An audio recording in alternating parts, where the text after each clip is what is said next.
On va attendre que les personnes se connectent. Quelques secondes de suspense. Ouais.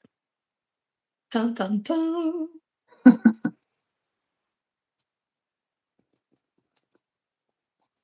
Alors comment ça va Annie? Eh bien, écoute, ça va, j'ai mon petit bloc, prête à faire feu si besoin. Cool. Et tout. OK. C'est une première, donc Ouais, première pour moi aussi. voilà, Ça va être cool. nouvelle Bon, aventure. on a une personne, on attend qu'elle donne facile.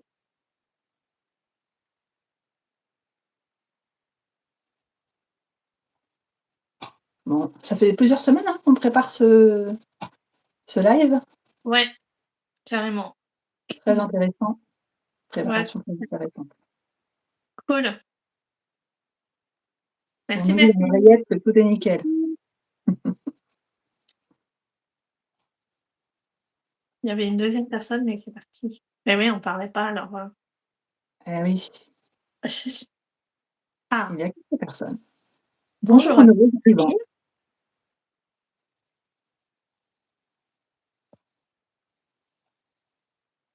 OK, bah, écoute, peut-être qu'on peut déjà Oui, commencer et puis vas-y, voir qui arrive au on y fur et va. à mesure. Ouais, super, merci. OK, Merci Bertini. donc bienvenue sur le live. Merci d'être présent, avec nous. Donc on va se présenter chacune notre tour. Donc là, vous êtes sur, ma chaîne, Pitouprod. Je vais me présenter maintenant. Donc je suis, Aurélie, Belot. J'habite en Vendée, à côté de la Châtaigneraie. Si jamais il y en a qui connaissent, qui passent par là, faites un petit coucou. Alors je fais, du montage vidéo depuis, 2006, dans mon temps personnel, en fait. Et en 22 à peu près, j'ai choisi de me reconvertir, dans la vidéo. Donc j'ai fait une formation, et j'ai obtenu le titre, de monteur audiovisuel. Et j'ai créé ma micro-entreprise en 2023 pour pouvoir, accompagner, les entrepreneurs et les associations, dans la création de vidéos pour, leur, communication. Donc jusqu'ici, enfin, dans mon temps personnel, je faisais du montage vidéo et que je publiais, surtout sur YouTube. Et maintenant je fais, des vidéos donc pour les entrepreneurs et donc aussi du sous-titrage de vidéos, verticales. Donc on aura le temps, je pense, d'en parler un peu plus, dans le live, tout à l'heure. Voilà, et donc je vais laisser, à ma co-hôte, pour se présenter. Eh bien, moi, je suis, Annie Herbreteau, je suis vendéenne également. J'habite, pas très loin des Herbiers, pour ceux qui connaissent et donc j'ai travaillé longtemps dans la même entreprise, et puis j'ai fait une reconversion il y a 2 ans à peu près. Je suis passionnée de lecture et j'explore, l'écriture de différentes façons. Donc aujourd'hui, je suis, relectrice correctrice et je m'adresse aux auteurs, aux associations et aux entreprises. Heu, voilà. Voilà pour moi. OK, super. Donc on est toutes les 2 entrepreneuses et on fait partie, du même réseau professionnel, donc qui s'appelle le Café des entrepreneuses, et aussi, d'une même communauté digitale, la communauté Bicom, dont la créatrice est dans les participantes aujourd'hui. Merci beaucoup, Bertie. Merci Bertine. Heu, donc pour vous parler un petit peu du Café des entrepreneuses, c'est un réseau, féminin, d'entrepreneuses, qui permet, de participer à des ateliers, et de faire des rencontres, régulières entre entrepreneuses et de pouvoir, apprendre à parler de son activité, ce qu'on appelle se pitcher. Et à participer à des ateliers aussi, donc qui sont, très variés, et qui sont, hyper intéressants et captivants. Annie, je vais te laisser, parler Et de donc Bicom. moi, je vais parler de Bicom. En fait, donc c'est grâce, alors c'est grâce au Café des entrepreneuses que l'on s'est rencontrées toutes les 2, Aurélie et moi et comme, un réseau d'entreprises, c'est très intéressant pour les rencontres, eh bien, nous avons rencontré également, Bertille, donc qui est consultante en communication digitale. Dis-moi si je me dis si je dis des bêtises. Hem, voilà et elle, elle a créé une, communauté donc qui s'appelle Bicom. C'est une safe place, un endroit où on peut, venir en tant qu'entrepreneur pour, travailler notre communication digitale. Bertie est toujours là pour nous donner de bons conseils, pour, donner son avis et puis, ben, nous forcément, comme c'est une communauté, on peut s'aider les uns les autres, passer du temps, voilà, pour travailler sur les supports des uns et des autres et entre autres, se avoir, créer des enfin, participer à des challenges, dont, organiser ce live. Ça fait plusieurs semaines qu'on travaille dessus. Donc voilà, c'est une belle expérience, personnelle et professionnelle. Voilà, on fait toujours de belles rencontres sur Bicom. Je valide à 200. Effectivement, je reprends la main, mais on a réalisé, pendant, un live, un échange, entre, Annie et moi sur l'espace Bicom. Sur le Discord, en fait, on faisait un temps de coworking et on a échangé sur nos activités et donc on s'est rendu compte qu'on avait, un point commun, par rapport à nos métiers qui peuvent paraître, différents, c'est, la relecture et donc l'objectif de ce live aujourd'hui, c'est de parler, de nos métiers par cet angle-là de la relecture. Donc moi concernant, mon métier, en fait, il consiste à corriger un texte, hein, de façon globale, hein, quel que soit, le commanditaire, hein, le demandeur. Corriger un texte au niveau de la grammaire, l'orthographe, la syntaxe, la conjugaison, l'orthotypographie, c'est les règles, ce sont les règles d'écriture, par exemple, quand est-ce qu'on met des majuscules ou pas et cetera. Corriger les coquilles, hein, les erreurs de saisie, et aussi, si besoin, prêter attention aux répétitions et proposer des corrections. Prêter attention également au pléonasme, aux paronymes. Ce sont les mots qui se ressemblent et qui ont des sens différents. Vérifier la cohérence du texte, faire un petit peu de mise en page, mais assez simple. Voilà, donc moi je corrige les erreurs évidentes quand je travaille et après je propose des, un peu de réécriture ou des modifications. Mais le texte reste toujours, le propriétaire, enfin le propriétaire du texte, c'est toujours, l'auteur en lui-même, hein. Moi je suis là pour aider, à prendre soin du texte. Je ne remplace pas l'auteur. Et donc, dans ce cadre-là, eh bien, j'effectue plusieurs lectures. D'abord, je fais une première lecture pour prendre connaissance du contenu du texte et pour, voir, corriger les choses, simples, évidentes et pointer, les endroits où je vais devoir, chercher un peu plus. Et après, j'effectue plusieurs, autres lectures, une ou 2 autres, relectures pour vraiment corriger ce qui doit être, corrigé. Et puis à la fin, je termine par la relecture de mes commentaires, pour prêter attention, voilà, au ton que j'emploie dans mes commentaires. Voilà, moi je suis là pour, aider les gens à bien communiquer, à prendre soin. Voilà, c'est important, pour moi de voir la correction d'un texte, avec, bienveillance et pas, je suis pas prof, enfin je veux dire, je tape pas sur les doigts, je donne pas de notes, voilà. Je suis là pour aider. Et donc dans ce métier-là, eh bien, je vais utiliser certains outils comme, Antidote, c'est un logiciel de correction. Je ne lui fais pas à 100 confiance. Il faut toujours avoir son propre, jugement, et puis des ressources en ligne, diverses et les dictionnaires, enfin voilà, toutes les références qu'on peut avoir, dans ce cadre-là. Voilà pour moi. Je À ton tour Aurélie. OK. Donc moi pour la relecture, ça va être surtout dans la partie, montage, vidéo.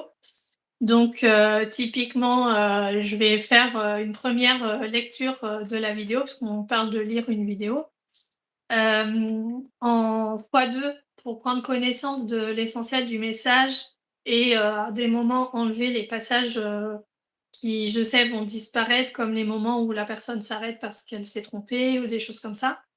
Après, je vais faire une deuxième lecture plus en détail pour supprimer les éléments inutiles ou trop longs et puis il y a aussi, l'aspect où en fait, comme la vidéo, c'est un support audiovisuel, il y a plein de choses qui peuvent, être à modifier dans une vidéo. Donc il peut y avoir les images, il peut y avoir les coupes dans les images, la voix ou enfin la personne qui parle, de couper des passages de sa voix. Il y a aussi des bruits qui peuvent être en arrière-plan, qui peuvent être désagréables, donc auxquels il faut faire, attention.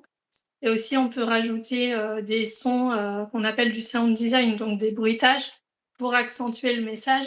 Et en fait, tous ces éléments-là, si on veut faire les choses bien, et beh, en fait, dans l'idéal, il faudrait relire, du début à chaque fois, en prêtant attention uniquement à un aspect de la vidéo, parce qu'on peut pas, c'est difficile de rester concentré et de regarder une vidéo en se disant: «Ah oui, tiens, là, j'ai entendu un bruit en arrière-plan, faut que je l'enlève». Tu recommences: «Ah oui, là», enfin, c'est plus compliqué à gérer.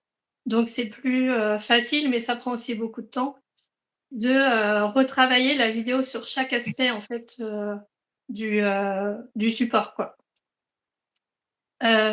Ensuite, il y a aussi la partie, sous-titrage, que j'aime beaucoup faire parce qu'en fait, ça me permet de travailler l'aspect plus, du français, ben, c'est un peu comme Annie au final. C'est de créer des sous-titres, qui soient, faciles à lire et qui respectent le rythme de lecture, d'une personne comme quand on lit un livre. Puisque souvent, les vidéos, sont regardées sans le son, soit par les personnes qui, coupent le son typiquement dans les, transports en commun par exemple, ou qui sont à leur travail et qui regardent des vidéos, sans vouloir mettre le son pour pas déranger autour de soi. Et il y a aussi les personnes qui n'ont pas accès, qui ont des déficiences, auditives et donc pour qui les sous-titres sont nécessaires pour comprendre la vidéo. Et donc moi je travaille aussi beaucoup sur, comme je disais, le rythme de lecture visuelle pour que ce soit, cohérent et que ce soit facile à comprendre. Plutôt que de mettre les mots les uns après les autres, puisqu'en fait, si on met qu'un mot à la fois, en fait, c'est très rapide, donc ça permet de créer des vidéos qui soient très rythmées, mais ça perd tout son essence dans ce cas-là pour moi de faire, des sous-titres, comme ça, quoi.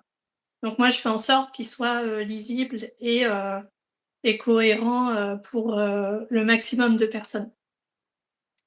Et puis la dernière chose que j'aborderai par rapport à ça, c'est que, quand je travaille, le fond d'une vidéo, donc le contenu, j'aime bien, partir de l'écrit en fait.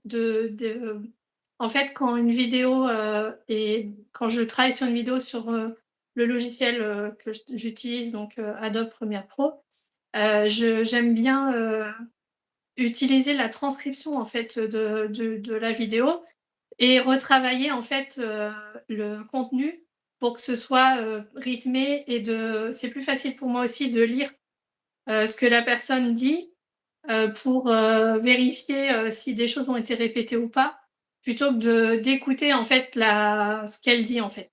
Donc pour moi c'est une technique, qui fonctionne bien pour faire des contenus qui soient plus, captivants et qui restent assez rythmés, sans trop de répétition. Voilà pour, OK. ma partie. Merci Aurélie. Alors on n'a pas dit tout à l'heure, mais on est ensemble en fait, jusqu'à, encore un quart d'heure, hein, à peu près, Mmh. voilà. On peut pousser un peu plus loin jusqu'à 1 heure moins le quart, mais voilà, c'est à peu près notre, timing. Ouais. Alors je sais pas si déjà, vous avez, des questions à nous poser, faut pas hésiter à les poser dans le chat, c'est fait pour ça. Bon sinon on avait déjà eu une question, on avait reçu une question, hem, en amont, donc on va pouvoir y répondre, maintenant. Si vous pouvez écrire vos questions en attendant si vous voulez pour qu'on réponde à la suite. Annie, vas-y, je te laisse la main. Alors donc la question c'est, quelle est la problématique commune que vous rencontrez dans vos 2 métiers? Alors, eh bien, pour ma part, c'est, le besoin de concentration intense.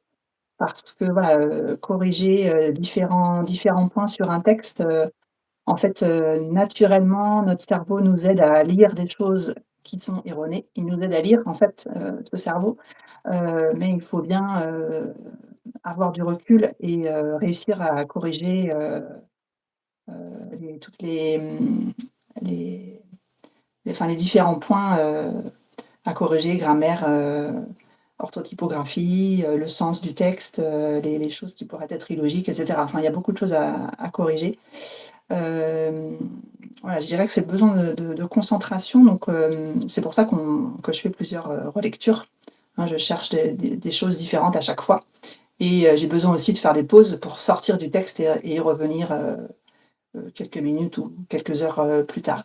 Donc c'est Ouais. quelque chose qui prend du temps. Comme on parle de problématiques communes, effectivement, moi, c'est un peu la même chose, dans le sens où, comme je disais tout à l'heure, j'ai plusieurs, couches, en fait, sur une vidéo à sur laquelle je dois prêter attention et pour garder, aussi pour avoir du recul, je vais aussi travailler sur plusieurs, moments, dans le temps pour, revenir avec un état d'esprit frais plutôt que d'être pendant 4 heures, sur la même vidéo et d'oublier, déjà comment ça commence. Donc c'est vrai que je pense que ça se rejoint un peu par rapport à ça. Ouais, c'est un peu le même principe, ouais. Ouais, c'est ça et de Pour faire un pouvoir reset, à chaque fois, repartir de zéro et d'effacer un peu de sa mémoire ce qu'on vient de voir, depuis 2-3 mmh, heures. Comme si c'était la première fois, quoi. Parce qu'en mmh. fait, quand les personnes vont le voir, celles qui verront le produit fini, en fait, vont se rendre compte que enfin, il faut se mettre dans cet état d'esprit-là, quoi, de qu'on le regarde pour la première fois, sauf que ça fait, des heures qu'on travaille dessus et donc on oublie un petit peu, Ouais, c'est la même la chose que toi. Ouais, ouais. c'est pour ça que ça peut prendre du temps, mais bon, c'est nécessaire pour une bonne qualité de rendu après. Mmh, carrément et après on avait, aussi, évoqué ensemble, l'IA. Puisque je Mmh. pense que dans la vidéo comme dans l'écrit, tout ce qui est copywriting, on parle souvent, de l'IA qui va remplacer, les personnes, qui font ce métier-là et donc c'est vrai que nous, on peut l'utiliser en tant qu'outil. Mmh mh. Ça remplace pas, l'humain dans le sens où, bah, en fait, on se rend compte en utilisant l'IA que, bah, déjà, l'IA n'a pas d'humour. Son humour est très, Ouais. douteux. Fait Mmh. des blagues pourries, qui sont incompréhensibles. Donc même en lui expliquant, c'est compliqué. Bon, ça viendra peut-être, hein, mais pour l'instant, on a la main sur ça Mmh. et il a du mal à faire la nuance et de manière globale, je pense que c'est parce que, il est nourri un peu de tout ce qu'il entend donc il fait des réponses, basiques qui pourraient correspondre à tout le monde, quoi. Mmh.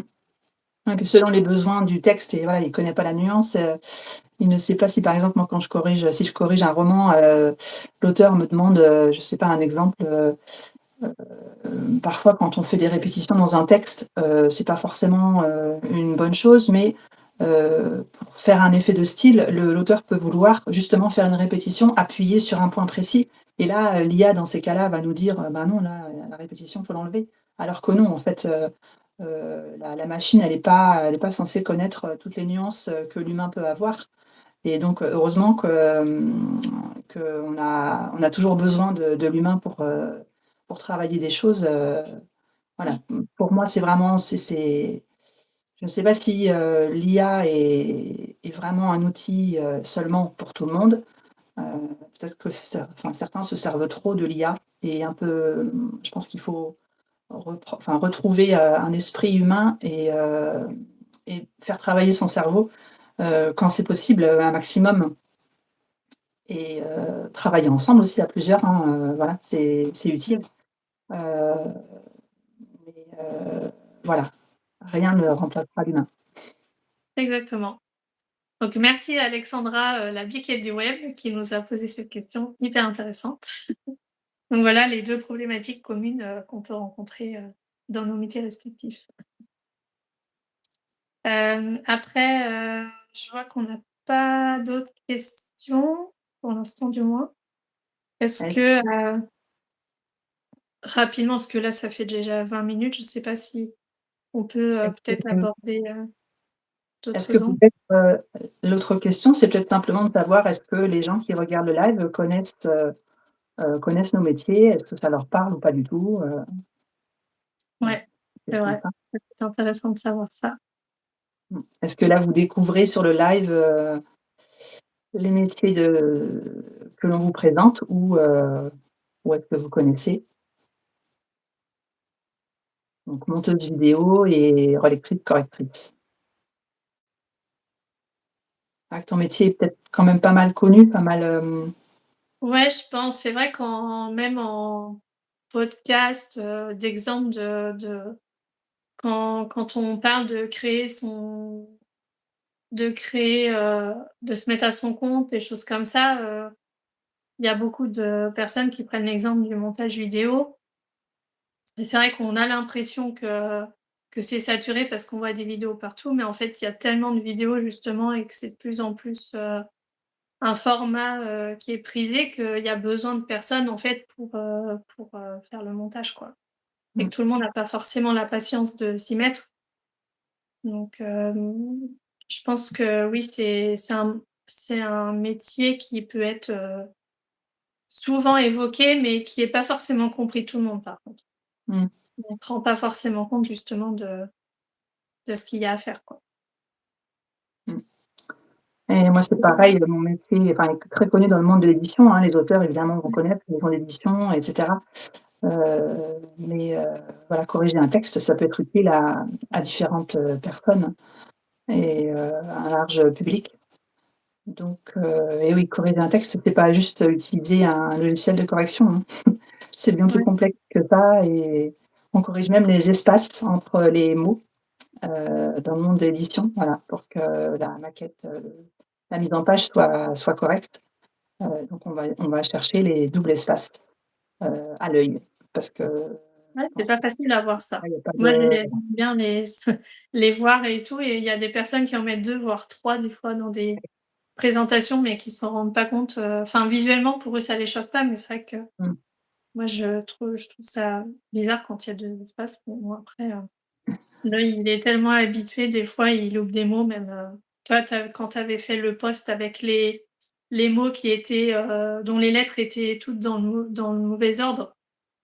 Tu vois, le cerveau il oui, s'habitue en lisant le ah la oui, première et la dernière lettre, il crée le mot par lui-même c'est ça. alors que, donc des fois c'est pour ça qu'on peut louper des fautes Mmh. et qu'on fait des fautes d'orthographe, par exemple, mais C'est pour ça qu'on ça arrive à lire, voilà. On pense qu'on arrive à lire alors qu'en fait, il y a des erreurs et voilà, mon boulot, c'est de contrer le cerveau et de dire: «Non, non, attends, je ouais, vais relire plusieurs fois, je vais corriger différentes choses à chaque fois et le texte après sera le plus nickel possible». c'est Parce que ça. perfection n'existe pas, mais voilà, le plus parfait possible en tout cas. Ouais, voilà, c'est ça. Après, c'est pareil, moi, pour la vidéo, tu peux faire une vidéo très simple en face caméra où tu fais des zooms et des zooms, tout simples. Tu peux aussi rajouter des images d'illustration par-dessus pour agrémenter. Tu peux ajouter de la musique ou pas. Tu peux, rajouter des sons, des bruitages, par derrière ou pas. Donc en fait, en fonction jusqu'où tu veux aller et du temps que tu veux y consacrer aussi, bah, en fait, tu peux avoir une vidéo, complètement différente sur un même sujet. Et Mmh. ça, c'est chaque personne qui voit ce qu'il veut faire. Donc, quand on demande, combien peut coûter une vidéo ou quel est le tarif, mais en fait, ça dépend des besoins de chaque personne, quoi. Oui, c'est ça et puis du support aussi que tu vas recevoir selon, la qualité, enfin voilà, les choses à travailler quoi. Ah oui, carrément. Ouais, ouais, c'est sûr que quand tu as des images, pixelisées, par exemple, tu pas trop envie de travailler dessus. Mais si après le fond du contenu, il est, intéressant, tu peux aussi, réduire l'image pour que ce soit moins pixelisé, mettre un fond en arrière-plan, par exemple, et mettre les sous-titres pour que ça ressorte bien au niveau du texte rien que ça peut améliorer la vidéo, mais c'est vrai que selon la qualité, on n'a pas forcément, envie de travailler dessus. Toi, est-ce que, ce serait quoi ta façon de voir les choses par rapport à la qualité de ce qu'on te fournit? Bah, après, oui, le très différent, heu, il y a différents niveaux de qualité du texte, si c'est des gens qui sont très habitués à écrire, d'autres, sont pas forcément habitués, mais ont des choses à raconter, donc c'est important aussi d'aider tout le monde. Donc après, voilà, pour l'instant, j'étais ravie de travailler avec les gens avec qui j'ai travaillé. Heu, il y a beaucoup d'imagination et puis il y avait, j'ai travaillé pour des biographes aussi et c'est très intéressant de découvrir, bah, les textes que j'ai découverts. Je peux pas trop en dire parce que je garde la confidentialité des écrits. Voilà, que ce soit personnel ou que ce soit des romans qui vont paraître ou voilà, je communique pas, tant qu'on me donne pas l'autorisation. Ouais, bah, oui, moi, c'est pareil, je suis toujours frileuse à l'idée de parler de ce que je fais comme projet parce qu'en fait, je sais pas si la personne a envie que ce soit mis en avant parce que je peux être aussi un prestataire intermédiaire sur un projet, plus large et donc la personne qui a fait appel à moi a pas forcément envie que la personne pour laquelle elle travaille sache qu'elle fait appel à quelqu'un d'autre pour faire du sous-titrage, par exemple. Donc après, chacun, s'organise à sa façon et c'est vrai qu'il faut Mmh. respecter aussi, la personne pour laquelle on travaille, quoi, Oui, c'est typiquement. important. Et tu parles de sous-titrage, donc le sous-titrage, c'est tu utilises un outil pour, créer le sous-titrage automatiquement ou c'est toi qui vas saisir le texte? Alors en fait, heu, de manière générale, sur les logiciels maintenant, il y a beaucoup, la possibilité de générer les sous-titres automatiquement, donc que ce soit sur Mmh. Canva, sur, CapCut, sur, Premiere Pro et il y a aussi les applications, les outils IA qui génèrent aussi les sous-titres. Donc par exemple, il peut y avoir, Submagic, qui est un site sur lequel on génère les sous-titres, donc c'est plus souvent sur les formats verticaux et en fait, on peut aussi, ajouter sa charte graphique Mmh. pour que la vidéo soit vraiment adaptée à ta charte ou à la charte de ton client et que, visuellement, ce soit, plus attractif et donc après, c'est là où moi, la la le fait que l'IA génère les sous-titres, ça me fait gagner du temps pour derrière pouvoir passer plus de temps à justement retravailler, le rythme de lecture, les mots qui sont ensemble parce que quelquefois il va mettre, un mot tout seul, et puis après le reste de la phrase il apparaîtra à la suite mais ils sont pas ensemble. Donc après c'est, le bien réorganiser, les sous-titres pour qu'ils soient, lisibles, Mmh. et que ce soit, cohérent, en fait. Mmh. Donc c'est Donc vrai oui, que c'est vrai que moi, dans ce sens-là, l'IA m'aide beaucoup, à aller plus vite pour la partie technique et après retravailler plus l'aspect qui m'intéresse de formulation, du français. Il y a aussi beaucoup de mots, qu'il comprend pas quand la personne parle vite. Quelquefois, il déforme ou il oublie des mots tellement la personne, parle vite et donc faut aussi les rajouter. Donc c'est pas parce que, on utilise, un logiciel comme celui-ci, qui génère les textes par IA qu'on peut faire envoyer la vidéo directement. C'est pas possible. En mmh, général, il y a toujours des modifications à apporter et ça, c'est pareil, c'est ce qu'on disait tout à l'heure, c'est l'humain qui va, mmh, typiquement, pouvoir, faire ça, quoi. c'est ça. Donc je ne On sais n'a pas pas eu de si questions dans le chat?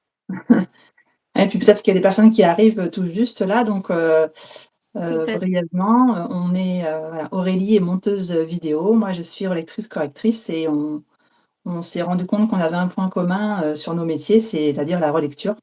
Donc on a décidé de faire un live pour en parler. Voilà. C'est Donc ça. si vous avez des questions, je ne sais pas si les personnes qui sont présentes là sont juste arrivées ou pas.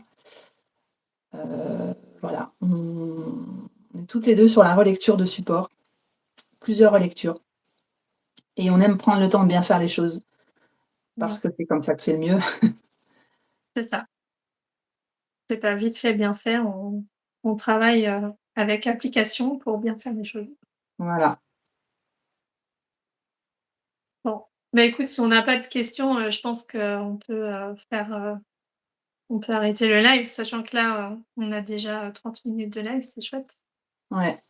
Je pense qu'on a exploré pas mal d'aspects déjà, de la relecture, par rapport à nos 2 métiers, Mmh mh. donc Tout à fait. c'est chouette.